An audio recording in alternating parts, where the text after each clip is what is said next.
Yo, what is going on, guys? It is Jonathan Bangan with the Weekly Scuffle, and I'm here to talk about Zach Lavine and potentially being traded from the Chicago Bulls and their future and their season going forward.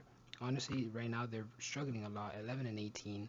You know, very very high hopes coming into the season. I believe a lot of their fans and people in the organization had because we all knew Lonzo Ball was gonna miss some games, and it now has come out that he's more likely to miss the majority of the season. And to be honest, in my opinion, that's the main reason why the turmoil and everything in the Bulls organization is happening. Lonzo Ball, while he might not be, the generational talent like Luka Doncic, I still think he's an all-star caliber player that impacts winning basketball and could definitely make a team like the Chicago Bulls way better than they currently are.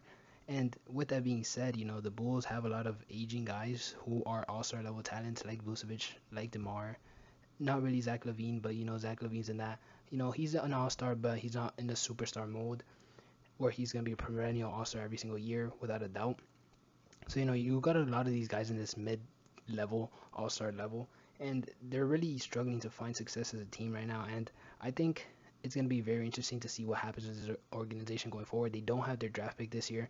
That would go to the Orlando Magic.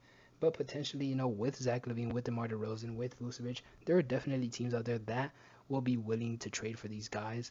And, you could potentially get some young assets in return. And I think for sure there are some teams out there that are going to be interested.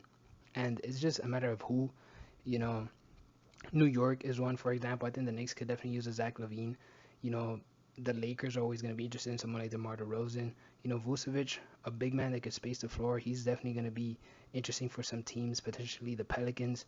So, there's definitely a lot of teams out there that could definitely use these guys. So the question is, will the Bulls be sellers? In my opinion, I think they should be because I don't think Lonzo Ball's going to play this year. And I really do think he's the glue holding this team together. And I think he's a great player, and I think his absence is showing. And without him, I really just don't think they'll even make the playoffs at this rate. So, with that being said, we'll see how all this plays out and see you next time. Peace.